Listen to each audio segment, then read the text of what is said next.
Hey folks, my name is Lauren, 33, female. Let me get into this tea because this girl used to bully me, but every time I see her now, she looks down or away. I really ruined this girl's life, but she deserved it. So listen up. So the girl in question is my dear sweet sister-in-law, Paris. Let me tell you something, spoiled doesn't even begin to cover it. You see, I married into a pretty wealthy family, and before you ask me how I did it, I honestly don't know. Sometimes I think I'm dreaming and I have to pinch myself every now and then because jumping from living paycheck to paycheck to essentially never having to worry about money again is a jarring experience. I am so grateful. No, but seriously, I met Ricky through an auction I was working as a waitress at. Turns out that he and his friends would attend some auctions while they're completely drunk, and they buy the worst art at the most ridiculous prices just for fun. Yeah, he's that kind of rich. Anyways, we locked eyes, and for some reason he was interested in me. Me, a damn waitress. Crazy, I know. I kept my guard up, of course. I've seen the movies. I know rich people can be snobby sometimes and they like toying with us poor people because I guess it's fun for them to gloat, but Ricky was genuinely interested in me. Maybe we were soulmates in a past life or something. I certainly wasn't complaining. We started dating, and believe me, meeting his family was a whole experience. Everyone seemed nice on the surface, but Paris, oh boy, she took snobbiness to a whole new level. From the get-go, she made it clear that she didn't think I belonged in their elite little world. She would toss these subtle insults my way during family gatherings, the kind that were wrapped in a smile, so if I retaliated, I'd look like the bad guy. Like, I get it, your family has more zeros in their bank account than I have in my student loans.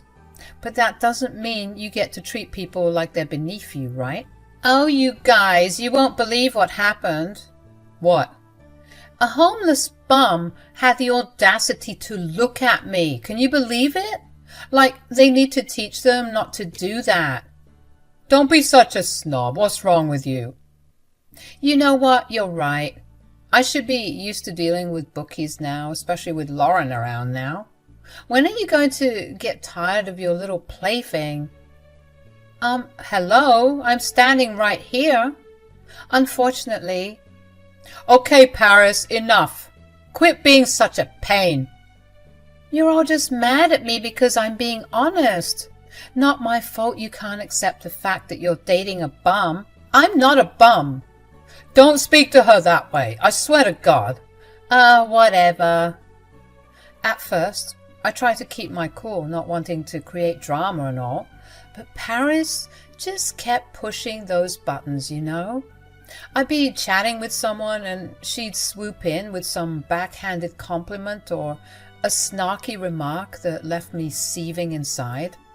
Ricky's other family members were actually really nice and they loved hearing different perspectives since we obviously came from different classes. Now, don't get me wrong.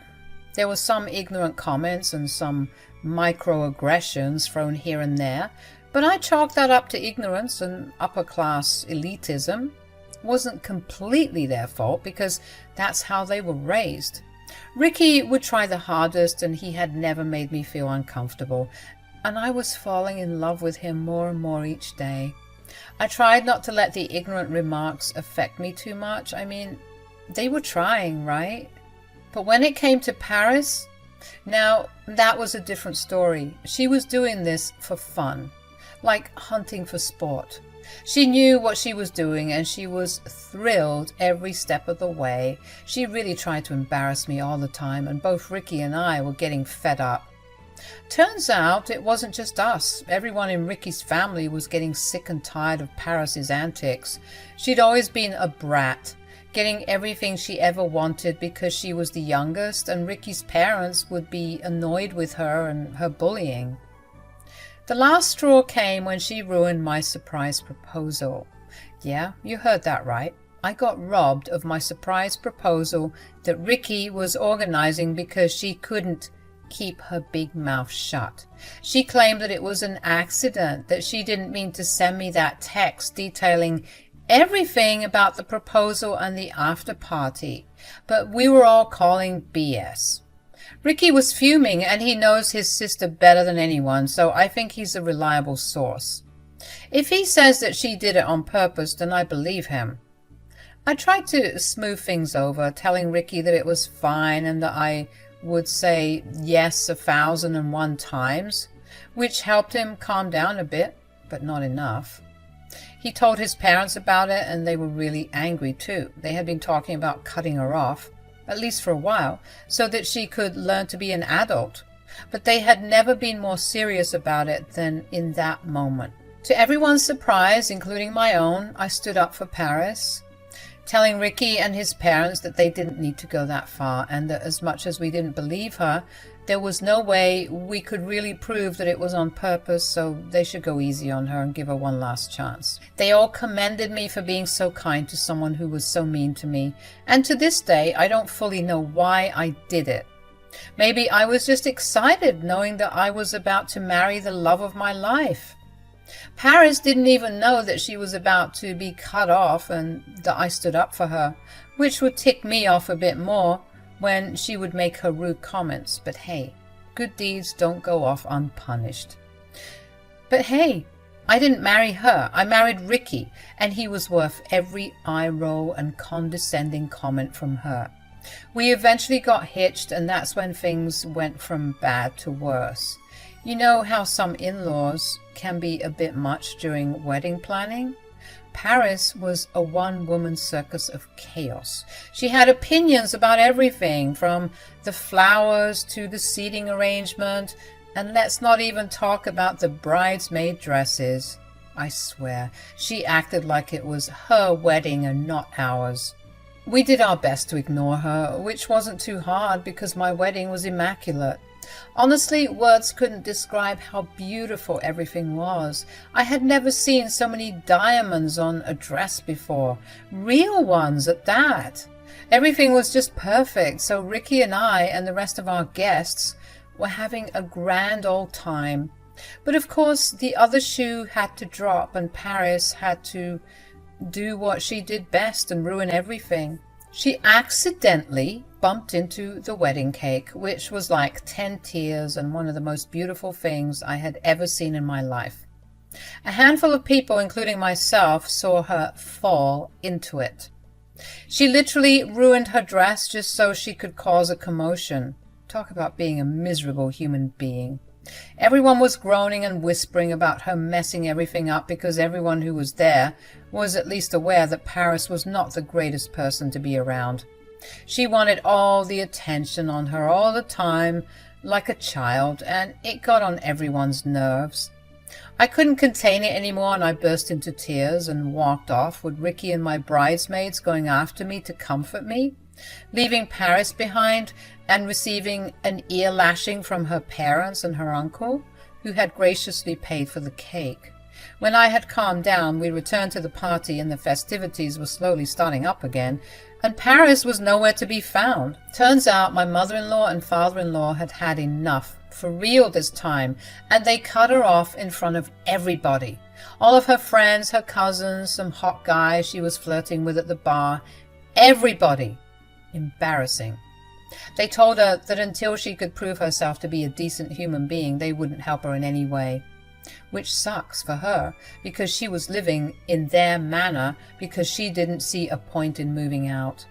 Well, now she had to fend for herself apparently, and she was given until sunset to pack her things and get out and be an adult, since she thought that she could get away with being a nightmare. I thought she was a goner, but to my surprise, she actually had some money of her own. She was smart enough to have some money in her personal bank account, so she bought a pretty big house not too far away from where Ricky and I were living. Strange, but okay. Paris couldn't show her face to us for weeks, feeling humiliated because she thought that Daddy's black card was an irreversible gift, but she got the rude awakening she deserved, or so we thought. You see, even after having that reality check, she was still her sassy and bratty self, acting like she was on top of the world. She obviously didn't apologize, which isn't surprising, but doesn't make it any less disappointing. The insults didn't stop coming my way. Oh no, things actually got worse from that point on, and she would always be an uninvited and unexpected guest in our home, and I was getting sick and tired of it. You don't belong here, you know. You think you got my parents under your thumb, don't you? Well, you got another thing coming. They might be mad at me, but this always happens. They get angry, they threaten to cut me off, and then they go back on their word and take me back in with open arms.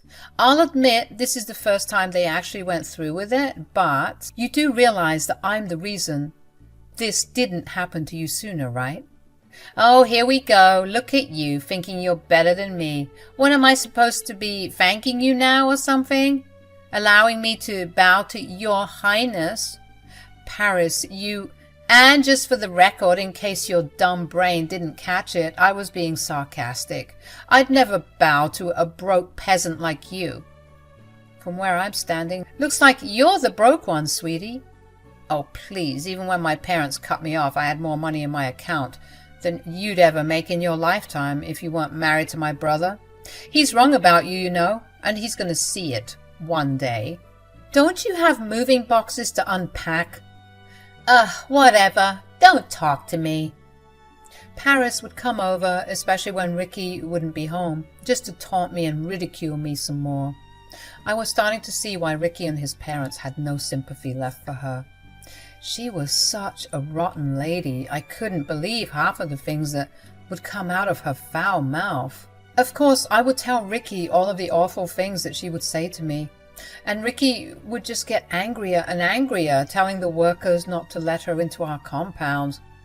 But she would always threaten them, and they would let her in, knowing that she is family. This would piss Ricky off even more, often firing the workers in a rage. But he knew just how difficult it was to deal with someone like Paris. She could ruin their lives if she wanted to, so I don't blame them for listening to her.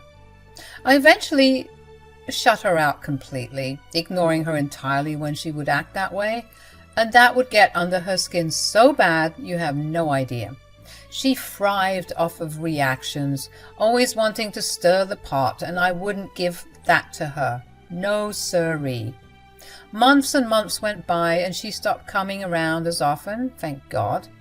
It finally felt like I had some peace of mind, until word on the curb hit that Paris would be moving out of the neighborhood. Yeah, crazy, right? And I had to find this info out from one of Ricky's family members.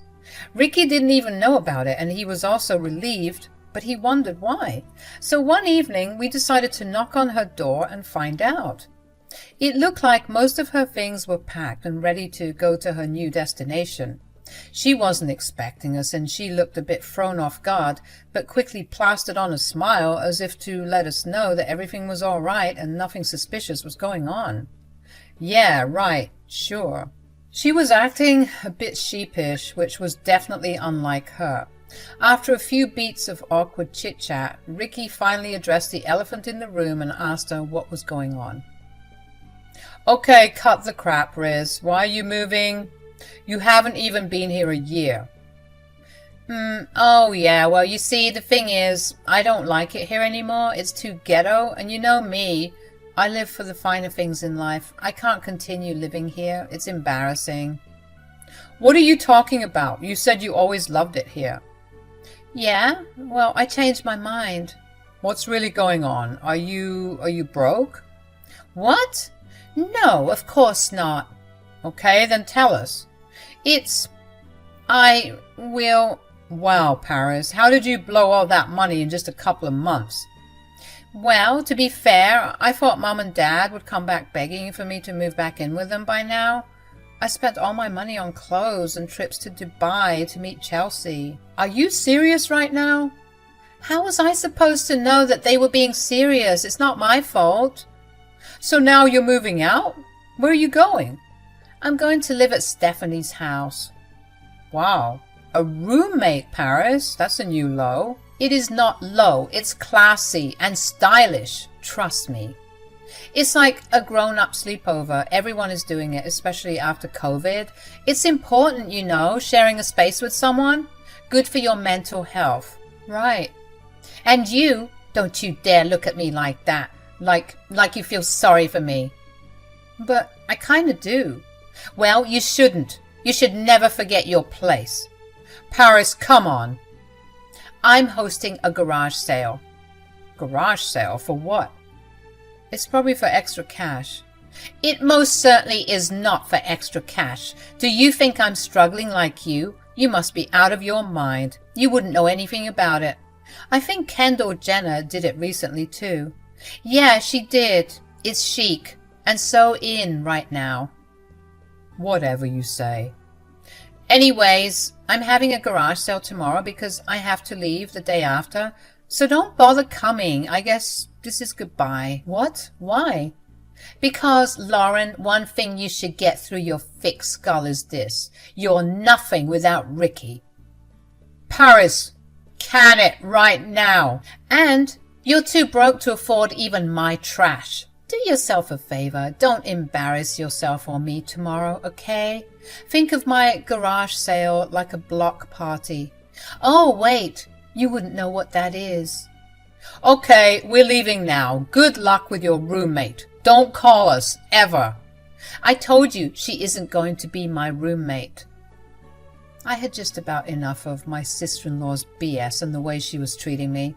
I couldn't believe the nerve she had. She was literally homeless and she wanted to point fingers at me. The next house she moves into better be made of glass, just to show the world how much of a hypocrite she is. Ricky could tell that I was very angry on our way home, and he was asking me what I was thinking. I didn't want to be honest because the truth sounded terrible, but he was my husband and I loved him, so I started spilling my guts. I told him how badly I wanted revenge. I just wanted to do something that would make her shut up and leave me alone. I know she's your sister, but... No, trust me, I get it. He wasn't used to dealing with her lip all the time, saying that she seemed to have gotten worse when I came into the picture. I told him that I wanted to see her speechless, and he said he was on board with whatever plan I was thinking to get back at her because it had been a long time coming. We spent the rest of the night laughing and planning. The next day was Paris's extravagant garage sale. I had seen her post all over social media about how this garage sale was going to be epic.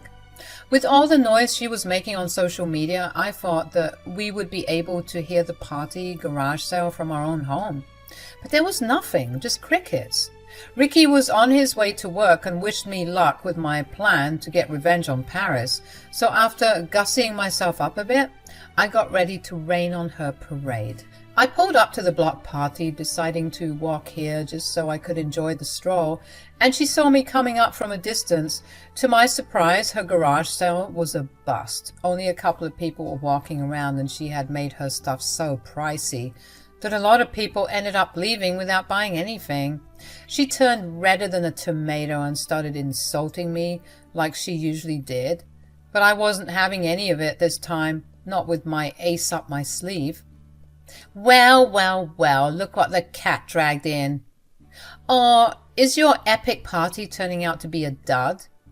What the hell are you doing here? Didn't I tell you not to come? The street is public property, Paris. I can be here if I want to. Besides, I'm here just to admire something. Ha! I knew it. You're just like a moth attracted to shiny things. I knew you couldn't resist coming here and looking at my assets. Oh, no, I wasn't talking about that. I'm talking about the house. The house? Why would you want to look at my house? Well, that's the thing, isn't it? It's not your house anymore, now is it? Okay, and? You literally used to serve tables like a slave, and you want to talk about people owning houses? Have you ever owned a house in your life? I don't think so. I just laughed at her, and she asked me what was so funny. I told her not to hold her breath because just then the moving trucks I had gotten had arrived and were parked on the curb right in front of her house.